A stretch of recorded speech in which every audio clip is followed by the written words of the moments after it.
गुजरात प्रदेश प्रमुख पाटिल की खुली पोल। बड़ोदरा बीजेपी में बगावत। राष्ट्रीय महिला उपाध्यक्ष ज्योति पांड्या मोदी, पाटिल, शाह और पटेल के लिए बनी चुनौती। મને ફોન આવે છે કે જ્યોતિબેન તમારી અને આ બે આપણા બેન રંજનબેન કમ્પેરિઝન પાર્ટી કેમ નથી કરતી। મેં પણ મેયર તરીકે વડોદરા શહેરનું કામ કર્યું છે। હું પોતે ઈચ્છું છું કે I want to become a whistle blower.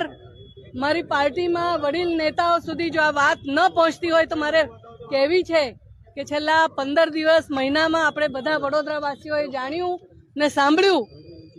આદરણીય મુખ્યમંત્રી શ્રી વડોદરા આવીને એમણે કહેવું પડે કે વડોદરાના વિકાસ માટે પાર્ટી તૈયાર છે, રાજ્ય સરકાર તૈયાર છે, પણ વડોદરાના લોકો સમજે અને આગળ ચલાવે। આદરણીય રંજનબેન શહેરના પ્રમુખ પણ રહ્યા, સંસદ તરીકે 10 વર્ષ રહ્યા, એક આગેવાન મહિલા તરીકે પણ રહ્યા, પરંતુ કોઈક ને કોઈક એવું કનેક્શન છે કે જેના લીધે આજે ફરી એકવાર ત્રીજી વાર પાર્ટીને એમની અનિવાર્યતા મહેસૂસ થાય છે। એવી તે કઈ અનિવાર્યતા છે સાહેબ?